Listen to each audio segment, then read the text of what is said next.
बिस्मिल्लाहिर्रहमानिर्रहीम। नाज़रीन, एक मुफ्ती साहब है, मुफ्ती सईद साहब, माशाल्लाह जो एक बेहतरीन शख्सियत हैं और इनका एक इदारा है दारुन नदवा, जो इस्लामाबाद के बिल्कुल करीब मरी रोड के ऊपर वाक़ है। हमें वहाँ पर जाने का इत्तेफाक भी हुआ, मुफ्ती साहब से मुलाकात भी हुई। मुफ्ती साहब की बहुत काविशें हैं, हमारे उस्ताद मोहतरम क़िबला आफ्ताब जवादी साहब के बड़े जो है वो करीबी दोस्तों में से भी इनका शुमार होता है। मुफ्ती साहब के कुछ बयानात आते रहते हैं, बहुत मुस्बत बयानात इनकी तरफ से हमें देखने को मिलते हैं। इत्तेहाद के लिए भी ये काम करते हैं माशाल्लाह से, और एक शख्सियत हैं और इनका एक मकाम है।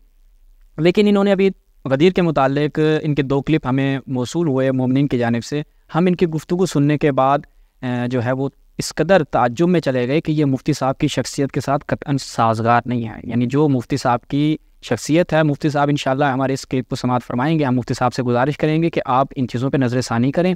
जब आप अपने ही किताबों के हवाले से बात करते हैं, अपने ही मबानी के मुतालिक बात करें तो हमें कोई मसला नहीं, लेकिन जब आप तशय्यो के हवाले से बात करेंगे, अहले बैत के हवाले से बात करेंगे और किताबों के रेफरेंस देंगे आप तशय्यो के, तो वहाँ पर हमारा फ़र्ज़ है कि हम मुअद्दबाना अंदाज़ में आपकी खिदमत में चंद गुज़ारिशात पेश करें। मुफ्ती साहब ने गुफ्तगू की गदीर के मुतालिक, आज हम इंशाअल्लाह इनके चंद क्लिप्स आपके सामने रखेंगे और मुफ्ती साहब की खिदमत में बयान करेंगे कि ये जितनी भी आपके मुगालते थे ये सारे के सारे क्या हैं, ये बेबुनियाद हैं। इनके ऊपर आपको नजर सानी करनी चाहिए। चलते हैं इनका पहला क्लिप मुलाजा करते हैं। पहला क्लिप मुलाजा करें जनाब। हज़रत अक़दस सल्लल्लाहु अलैहि वसल्लम फरमाया कि मन कुंतु मौलाहु फ़अली, मैं जिसका आका हूँ अली उसके आका है रज़ी अल्लाह। इस हदीस की ज़रूरत सैयदना अली रज़ी अल्लाह अन्हु पेश आ गई। कूफा जब अपनी खिलाफत में तशरीफ़ ले गए हैं तो किसी ने कुछ कहा था, तो सैयदना अली रज़ी अल्लाह अन्हु ने इस हदीस को अपनी खिलाफत के लिए पेश नहीं किया। एक चबूतरे पे बैठे हुए थे, सहाबाए किराम रज़ी अल्लाह अन्हु बैठे हुए थे, और आपने कहा मैं अल्लाह की कसम देता हूँ तुम लोगों को, तुम में से जो आदमी उस वक्त था खड़ा हो जाए। 18 और एक रिवायत में आता है 30 सहाबाए किराम रज़ी अल्लाह अन्हु खड़े हो गए। उनका हम अल्लाह की कसम उठाते हैं कि हुज़ूर सल्लल्लाहु अलैहि वसल्लम आपका हाथ पकड़ा था और आपके मुतल्लिक ये बात इरशाद फरमाई। सैयदना अली रज़ी अल्लाह का देखो और गवाही से कोई शुबा नहीं है, यह हदीस अपनी जगह पे दुरुस्त है, ये वाक़या अपनी जगह पे हुआ है, लेकिन मौला के लफ्ज़ से खिलाफत कैसे साबित हो गई? जी, आपने मुलाज़ा किया मुफ्ती साहब की गुफ्तगू के। मुफ्ती साहब ने जो है जो बयान दिया कि मौला कायनात ने अपने खिलाफत के ज़माने में इस हदीस गदीर से इस्तेदलाल किया, लेकिन वो किस लिए, यानी मौला कायनात उन लोगों को कह रहे हैं कि तुम्हें खुदा की कसम है। खुद मुफ्ती साहब कह रहे हैं कि 30 के करीब साहबा ने कहा जी हम गवाही देते हैं। अब मौला कायनात अल्लाह की कसम दे रहे हैं कि खुदा की कसम है तुम्हें कि आया तुमने रसूलुल्लाह से मकाम गदीर पर यह हदीस सुनी थी या नहीं सुनी थी। अब देखते हैं कि ये मसला जो उस वक्त पेश आया ये खिलाफत को लेकर था या नहीं। लोग जो है वो मौला कायनात को उस वक्त दोस्त नहीं समझ रहे थे, क्योंकि आप क्या कहते हैं मुफ्ती साहब, आप कहते हैं कि ये जो हदीस है मुतबाना आपकी खिदमत में गुज़ारिश, ये जो हदीस है ये हदीस दोस्ती के ऊपर दलालत करती है, यानी उस वक्त खिलाफत के ज़माने में। अब देखते हैं कि इख्तलाफ क्या था। ये सवाइकुल मोहरे का मुफ्ती साहब मुलाहिज़ा फरमाएँ और तमाम बरादरान अहले सुन्नत और जो हमारे नाज़रीन हैं वो मुलाहिज़ा फरमाएँ। सवाइकुल मोहरे का जो इब्न हजर मक्की हैथमी की किताब है, इसमें जब हम चलते हैं तो वहाँ पर क्या आता है देखें जी। अन्नहु, वो वही रिवायत है, मैं इंशाल्लाह भी आपको मुकम्मल रिवायत भी दिखाता हूँ। अन्नहु समिअहु मिनन नबी 30 सहाबियन व शाहिदु बिही लिअली लम्मा नूदिअ अय्याम खिलाफतिही। जब मौला कायनात की खिलाफत के अय्याम में निज़ा झगड़ा पेश आया, झगड़ा किस चीज़ पे था? मुआविया और उसके अतबा मौला कायनात को खलीफा नहीं मानते थे।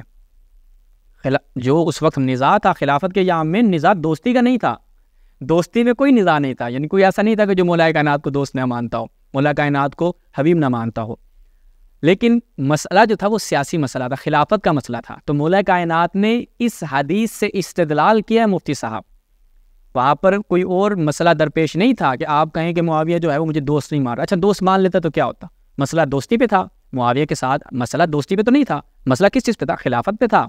वो मौला कायनात को खलीफा नहीं मानता था, मौला कायनात की बैअत नहीं की उसने और जंग की। उसके बाद ये आपने देखा सवाइकुल मोहरे का। मुफ्ती साहब और बरादरान अहले सुन्नत मुलाहिज़ा फरमाएं मिरकातुल मफाती। जब हम इसमें चलते हैं तो मिरकातुल मफाती में हमें जिल्द नंबर अल-जुज़्उल हादी अशर, इसकी 11वीं जिल्द है, यहाँ पर बिल्कुल वही रिवायत। फ़ी रिवायत अहमद अन्नहु समिअहु मिनन नबी 30 सहाबियन व शाहिदु बिही। अच्छा जी, उन्होंने गवाही दी لما نودع ایام خلافتی، جب مولا کائنات کی خلافت کے ایام میں نزاع جھگڑا پیش آیا، اختلاف رونما ہوا، تو اس وقت مولا کائنات نے اس حدیث غدیر سے استدلال کیا ہے.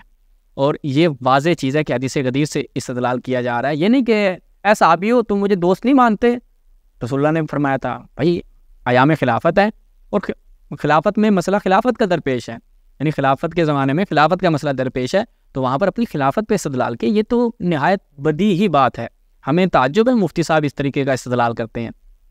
اچھا جی، آپ کہتے ہیں کہ نہیں جی یہ حدیث جو ہے وہ مولا کائنات نے جو ہے اپنی دوستی کے اوپر پیش کی. اچھا دوستی پہ پیش کی تو صحابہ اس کے اوپر شک کیوں کرتے تھے اور صحابہ نے چھپایا کیوں؟ ملاحظہ فرمائیں، یہ ایک اور کرینہ اور ایک شاہد مسند امام احمد ابن حنبل، اس میں جب ہم چلتے ہیں موسسہ رسالہ کی چاپ، اس میں جب ہم جاتے ہیں تو بڑی یہ روایت مشہور ہے کہ رسول اللہ مولا کائنات نے رہبہ کے مقام پر لوگوں کو جمع کیا اور ان کو قسم دی کہ آپ میں سے کس نے رسول اللہ سے سنا غدیر خون پر جو رسول اللہ نے بیان کیا. 30 صحابیوں نے آ کر جو ہے وہاں پر گواہی دی.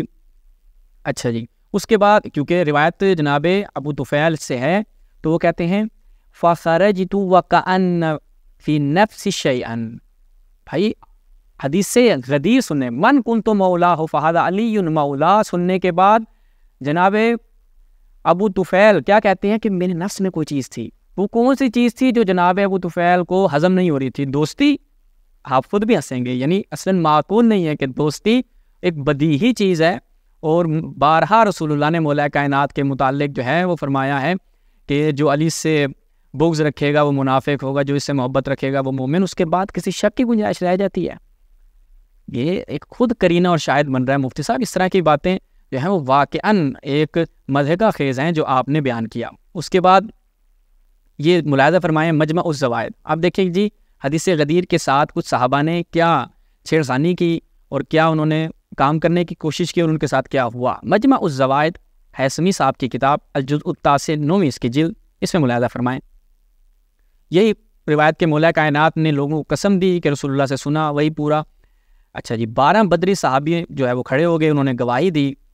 وَكُنْتُ فِي مَنْ كَتَمَ، جناب زید بن ارقم کہتے ہیں کہ میں ان افراد میں سے تھا جس نے گواہی نہیں دی. میں نے اس حدیث کو چھپایا. بھائی کیوں چھپا رہے ہیں؟ کیا وجہ ہے؟ وہ دوستی ہے، بدیہی چیز ہے اور ایک طبیعی چیز ہے، اس کے اندر چھپانے والی تو کوئی بات نہیں ہے. یعنی اس کا مطلب ہے کہ معاملہ کچھ اور تھا.